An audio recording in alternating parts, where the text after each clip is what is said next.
Hello everyone, welcome back to another video of Educate. Today would be a little different. We are going to do a podcast about cyberbullying and internet addiction. Yes, no? Halos lahat sa atin nakaranas na nito. Or at least nakita mismo sa mga friends. Minsan, hindi natin agad na-realize kung gaano siya kabigat until it's too late. Exactly. Kasi when we think about cyberbullying, it just doesn't mean it's all about mean comments. It's usually more than that. Like it's very very deep. It's very sensitive. It's very it can affect a lot of things within ourselves. Kasi imagine if we were batang kita sa situation nga kita mismo gina-experience natin. It's gonna be hard for us. It's gonna affect our mental health, even our self-esteem. Yes, diba? Yeah. Usually kasi, sometimes isa lang small mistakes lang sa classroom, it can really affect us, our egos, or imagine na lang, diba, with other people who's experiencing cyberbullying. Yeah, the internet is very vast. So if another person experiences cyberbullying, that's gonna affect the person like in a lot of ways, because a lot of people nga ginaapihan siya, so she will feel really small in her world. Parang ganon siya. Yes. Can we like talk about a real case with a real case cyberbullying? Can we like dig deeper about it? Okay, so the real case of cyberbullying that I could think of is like do you guys remember that I'm a Liar video back in 2012? Yung sa train station? Yes, what's her name? Paula Salvosa, yeah. Yes, no, nahuli siya sa video na nakikipagtalo sa guards sa train station. Sa train siya, oo. Then, someone uploaded. Tapos, boom, nag-viral agad. Nag-viral siya, oo. And, what I thought about that, kasi, actually, I saw one of the videos before, because, beside the 2012, it also went viral sa TikTok one time. And then, I don't know if you guys have seen it, kasi, because it was very, it was way back then. It's so long ago. Yeah, I think mga pandemic pa. Someone made a video about it. And for me, people just did not comment.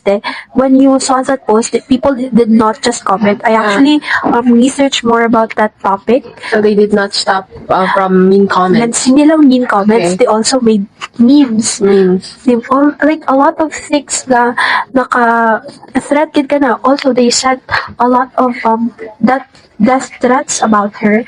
As in, like, grabe ang mocking ka na online. Like, I think to the point na she got depressed, I think. That's what I've heard.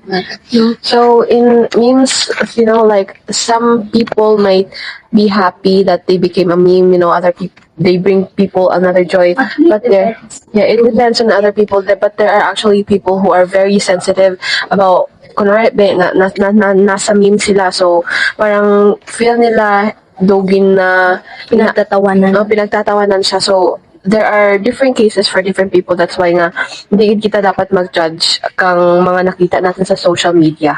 Kay it varies, the effect varies on different people. Very sensitive. That's like the power of social media. Just one clip without even a context, it can ruin a person's life kapag hindi ka naging careful sa mga ginagawa mo sa social media. Ang sad lang, no? Kasi people forget na every screen may totoong tao din, may feelings sila na may emotions. And they don't know actually the real story. Yeah. Actually, Paula said that she couldn't even leave her house kasi she fell to a depression, diba? Because I think Paula felt really threatened about what happened. So I think that's the power of social media, as you said earlier. I think na cyberbullying, it's not just about words, as in, it's not just about words. It can destroy a lot of things in your life, especially your mental health, diba? Especially Paula, kasi sometimes victims will feel like they're isolated, they're gonna be anxious kasi grabe ang hate, diba? Yeah, and for example, magwa ka lang sa balay mo, you don't know what might happen to you because suddenly you're famous in social media, and sometimes they might feel even sorry for the word suicidal, diba? And can we can we talk about what do you think, like, why it happens? No? Why it happens. So, let's dig deeper kung bakit nangyayari yung cyberbullying sa atin. Kasi it's easy, no? Nakatago yung mga people na nagbabash sa kanila sa screen, no? Ang mga dami account They ba? hide behind the screen. Yes, Yeah. yung mga dami account nila, no? So parang walang consequences sa kanila yung mga ginagawa nila kasi hindi naman Akala kilala. nila. Oo, akala- Hindi nila kilala yung nagbash. Yeah, and these people online, because they think kasi nga I think most of the time muna nagapambully online because gina-hurt na mismo ang sarili nanda because they want to feel like they have the power na okay, mabully ako because I'm gonna be relevant, I feel relevant, I feel included. That's why gusto ko mag-commentate on the people's of these people's life because I want to feel powerful, I want to feel relevant, I want to feel that I am included in the topic, Yeah, diba? when That's why I think they bully talaga online. That's why sometimes when people feel way too desperate for attention, they could do those kinds of bad action in the internet, which could ruin someone else's life. So that's another thing in social media. And plus, the internet gives some sort of anonymity. Like people can hide behind, people could hide behind fake accounts so that they could feel safe about their feelings na mag-hurt lang sila ng ibang feelings ulit ng ibang tao, no? So that's it for cyberbullying. Or do you guys have anything to add? Let's talk about the effects. Like last one, let's talk about the effects. No? It's very heavy. No? The effects are very heavy, no? Victims lose confidence, bumabagsak sila sa school, umiiwas sa friends, or minsan nag-self-harm. So sabi nga ni Antoinette, no, minsan it can lead to suicidal. Yeah, and for me kasi it's not only the victims that are affected, the families. Syempre, they're very families affected. yes. Kasi it's the part ng family nanda, and parents feel helpless because they don't know how to help their kids, how to help their family, diba? For me kasi, it becomes like a ripple effect. So, grabe ang impact to the point na not even your loved ones can do something about it, no? Asha, what do you think? So I read teens who are cyberbullied are almost twice as likely to think about suicide. So that's how serious I think that is. Like suicide, that's like the worst. Especially suicide is like a sensitive topic, and to even hear nga they reach to a point na suicide na lang It involves the life of a person. Yes, it becomes a heavy topic because a lot grabe effect when it comes to sa life ka mga people, diba? And it's so sad to think about it. Like it's so when you actually kisa diba kita man we're getting involved in some issues, but we try so hard not to include ourselves because we know the impact. And what if kita man ang ma-put sa situation, or what if we were if the shoe fits, then wear it, diba? Diba? What will we think about when it's when kita na ang maging victim kang diba? cyberbullying. So, that's why cyberbullying is a very sensitive topic na kasi lahat naman tao, di ba, tao dito sa mundo. We all have emotions, we're all humans, so why bully others, you know? I know it's sometimes people don't mean it when they leave comments like for fun, they leave comments for fun, but we should also think how it would impact the person nga ginakomenta natin, no? So that's why internet is it's like a battleground, you know? It's like a double-edged sword. It could benefit you if you use it for good, but if you don't use it for good, it would also harm you, and not only you, but the other people too that's involving in social media. Yeah. And let's talk about internet addiction. Okay, so those two are like connected with each other, right? Internet addiction and cyberbullying. They're all internet. Yes, yes. Pero even if you're not being bullied, di ba? Being online all the time, it can also really affect you. Di ba? Marian, are you guilty?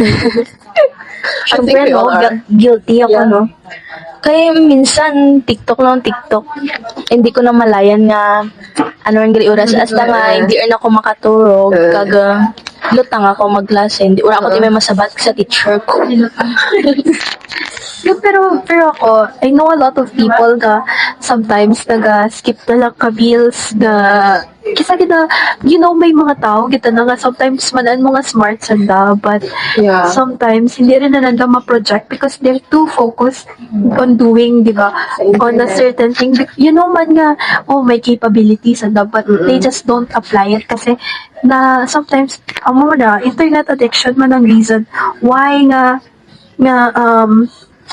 wala rin sanda ga-focus sa manda ka studies. Yeah, okay. So when people abuse like their use of social media, just like I said earlier, social media or internet is like a double-edged sword. It could help you with your studies and other things, but if you abuse it, it could also like harm you. So if you abuse the use of internet, Yes, no? if internet addiction, it could affect your sleep, your concentration, and even your relationship with other people. So that's why it's very crucial. If like all of your time is spent online, you miss a lot of activities in like real life. If you focus on your phone, it could okay, I'll continue. So if it's like if you focus all your time in like social media, you miss out on a lot of things, all day scrolling on TikTok, Facebook, YouTube. Now you don't do your chores, your homeworks, your assignments, I right? think people find comfort in internet, no? Because sometimes, online friends, gana, wala sila ti imaw sanda balay. Mostly introverts. Yes. Introverts, not to discriminate people, but mostly, as I see in my personal experience, mostly introverts are the one who is like really indulge in social media. That's Pero kasi sometimes man, ginabrag man mo ka people nga, okay, wala ako nakaturog kay nag-ML lang ako bilog nga adlaw. Wala ako nakatuod kay guilty ako dun actually. Most times Proud pa sila, no? because ako, I'm very guilty kasi most of the time, I really don't, gimbitsan focus lang ako sa akin what you call that, sa mga movies na ginalataw ko. I don't even pay attention anymore kisa sa time. Kisa nagalataw ko ang mga movies and then when I check the time na, it's like usually 12 na. And before, I used to go to sleep around 8 p.m. Actually, dear friend knows about that. But then now, usually, sleep rin ako around 12, around 11, which is something that, yes, it really did affect because I noticed na every time Hindi ka mag-sleep. gadrain na ako. Or sometimes lang. you would feel like you are super drained. Or no, pero may time man actually na I don't feel drained, but I'm too lazy lang to go to school rin because my energy got consumed so much that it doesn't even want to move anymore. I don't even want to move anymore. I don't feel like moving anymore. And I think that effect na ginahave kita na kang internet will really, really, really impact you so much, diba? Okay. So, what can you do about it? Wait, do you guys know like a real life case about internet addiction? Oh yeah. Well, that's it. Like we are. Wait. Actually, so like, mga real life cases actually, for example, ang mga tao nga lupok ka na nga ugat, we know about it, kaya ginasendra ka mga parents natin, nga, ito rin ka dyan, naglupok rin ang ugat na sa sobra ka cellphone. Diba? That's, I think, diba? Number ng mga real life cases when it comes to, mag-phone, diba? Kita man Yeah. saksi. Or like the three of us are like living human evidence nga sa internet addiction. We all experience internet addiction, and we could tell that it's really not good for your mental health. So, what can we do about it? For cyberbullying, I think we can block and report. Actually, may dyan rin namang sa Instagram where you can just easily report rin ba yun. And ang account na yan, basigla na deactivate. I actually tried it one time where one person nag-comment lang tana sa post ka celebrity, and I tried reporting that comment, and then eventually ang person na to na deactivate na nga ng account. So I think that's what we do, no? Na we should block and report, and especially dummy accounts. I know dummy accounts people, though nagahambal na sanda, but they're actually scared kung pala nagdadaan nga. Kung sino sa Kung manana na nga identity nanda, nahadlo ka rin na sanda, makasuhan. Right. And also for like kunwari, your friend is the one being cyberbullied, and as a friend, sometimes just saying like I'm here for you, that makes such a huge difference in that person's mind. Like it could lift up some of their worries, like they're overthinking, because they are being cyberbullied. A lot of people are leaving mean comments to them, so just saying like I'm here for you, don't worry, everything will be fine, like it could like lift their spirit up, like it could give them like an assurance, that at least they are there for them. So, in internet addiction naman, so we should control ourselves, set boundaries like no phones during dinner or no screens after midnight, no?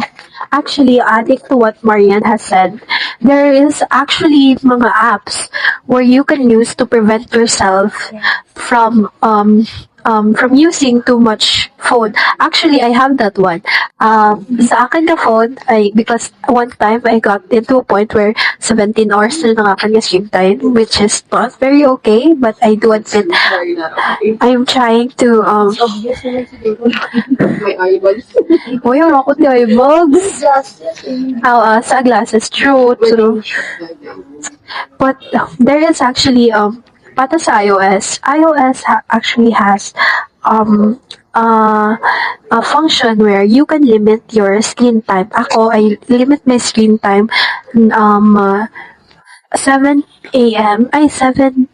to 9 p.m. lang. I can use my phone, and then I can only use Messenger for 1 hour, Facebook 1 hour, TikTok 1 hour, and then if makalampas ako sa limit nga it will block na. Hindi ko rin na pwede magamit ng app nga para mabalance ko. And actually, it really helped me kasi once 9 p.m. rin, gaturog rin ako because ma-appear na mo kanakin nga, oh, you cannot use this app because may limit rin tana. Then actually, it actually helped me a lot. And then nag-reach ako sa 5 hours na screen time ko. Okay. From 17 hours to 5 hours. That's actually a very great improvement. Yes, I agree. So for like internet addiction, it should also be a very big help if the parents would like strictly monitor the kids. Without invading their privacy, of course. And for one thing, help is internet addiction and cyberbullying is like talk to it with somebody, like support. We need people support, like real human support na imag-support kita. Kunwari, ako, suffer ako from cyberbullying, from internet addiction. I could like talk to it to my friends na dyan para kanakan, and to my parents, of course. They could give me advice of what I need to do, and kunwari, di ba, minsan kapag maghambal kita ka mga problema natin, do ma-feel man kita nga mag-aan sa atin yung pakiramdam mo. So I think that kind of solution could very much help us in overcoming cyberbullying and internet addiction. Exactly, no? The internet should connect us, but not consume us. It should build people up, not tear them down. So, exactly. At the end of the day, cyberbullying and internet addiction both depend on how we use technology. Paano na natin i-gamitin, paano na natin i-apply sa sarili natin. The internet actually is so much more than rage baiting, posting hate comments, being on it all day. There is so much to life, diba? Alam mo, ganyan ang kambal na kung makakita-kita ka mga daming na bagay or like very beautiful places that we always say na agree ang phone din man kailang gasod kay siguro ba experience because You're doing nothing to make it happen, we're no? consumed so much na to the point we're missing out on a lot of things. Mm-mm. I think hagan-hagan lang because there are more to this world than actually just being on your phone all day or hating people without any other reason but just to make yourself feel included.